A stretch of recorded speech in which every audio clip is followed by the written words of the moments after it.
এবার বুবলিকে নিয়ে মুখ খুললেন আমাদের মিলি সুলতানা খালা। মিলি সুলতানা খালা এত বড় লম্বা একটি স্ট্যাটাস দিয়েছেন, সেখানে বুবলির একটি সুন্দর ছবি যুক্ত করে নানান রকম কথা ইনিয়ে বিনিয়ে বোঝানোর চেষ্টা করেছেন। আমাদের মিলি খালা বললেন যে এরকম বুবলি মিনিয়ে কথা বলে, পুরা ইন্টারভিউটা এত মিনিয়ে কথা বলেছে, তার জীবনে নাকি এর চেয়ে বিরক্তিকর ইন্টারভিউ সে দেখে নেই। আমি বলি যে বুবলি তো 5-10 মিনিটের ইন্টারভিউ করে না, বুবলি তো মোটামুটি 2-2.5 ঘন্টার একটা ইন্টারভিউ করেছে। এই মিনিয়ে কথা বলা, এত অসহ্য করে বলা কথা, আপনি পুরাটা সময় কিভাবে সাথে ছিলেন?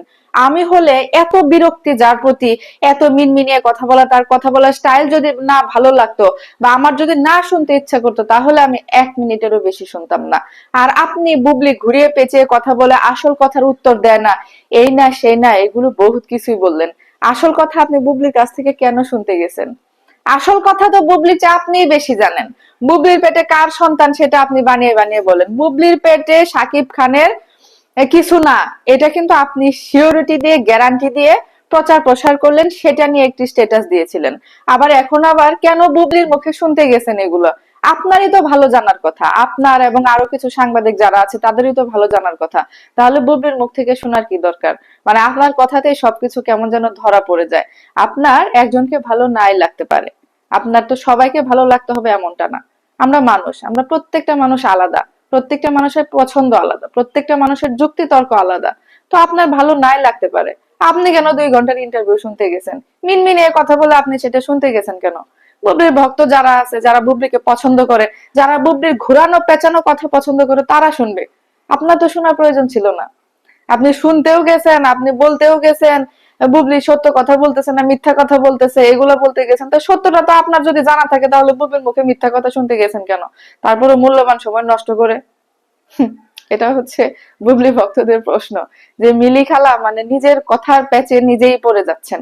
আপনি একজন সম্মানিত মানুষ, আপনি মানে যথেষ্ট বয়স হয়েছে আপনার, এই ধরনের ছেঁচড়া মার্কা স্ট্যাটাস দেওয়া বন্ধ করুন। ছেঁচড়া মার্কা স্ট্যাটাস দিলে কদিন পরে বুবলি যখন সুন্দর সন্তান নিয়ে সামনে আসবে, শাকিব খান যখন আদর করবে, শাকিব খান যখন সেই সন্তানের জন্মদিন পালন করবে, তখন আপনার এই স্ট্যাটাস গুলো কি ডিলিট করে দিবেন? অবশ্যই কদিন পর পর আপনি স্ট্যাটাস হাইড করে দেন, কেন জানি একটা আলোচনা উঠিয়ে কিছু ফলোয়ার হয়েছে আপনার। কিছুদিন আগে আপনি অপু বিশ্বাসের বদনাম করতেন, এখন আবার বুবলির বদনাম করা শুরু করেছেন। কেন, কি কারণে আপনার দল চেঞ্জ করেছেন সেটা আপনারই জানা। তো যাই হোক, সেটা আপনার ব্যক্তিগত ব্যাপার, কিন্তু আপনি স্ট্যাটাস দিয়ে সেটা আবার হাইড করে রাখেন, সেটা আবার এই সেই করে রাখেন, পরবর্তীতে এই স্ট্যাটাস গুলো কি করবেন? অনেকে বলা বলি করে যে এরকম মিলি খালা মুখ দেখাবে কি করে। এটাও একটা কথা আছে যে যাদের লজ্জা শরম নাই, তারাই দুনিয়াতে সবচেয়ে সুখী মানুষ, তাদের মুখ দেখাতে কোনো সমস্যা হয় না। দেখা যাবে যে আপনি আবার দল চেঞ্জ করে ফেলছেন, আপনি আবার বুবলির প্রশংসা শুরু করেছেন। মানে এগুলো তো আপনাদের কাছে কোনো ব্যাপার না। আপনারা মানে কি জন্য এরকম করেন, কার প্ররোচনা এরকম করেন সেটা জানা নাই।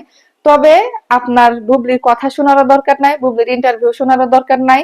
আপনি আপনার মতো আপনার পছন্দের নায়িকাকে নিয়ে, আপনার যাদেরকে ভালো লাগে তাদেরকে নিয়ে স্ট্যাটাস দেন, তাদের জীবন নিয়ে গবেষণা করুন।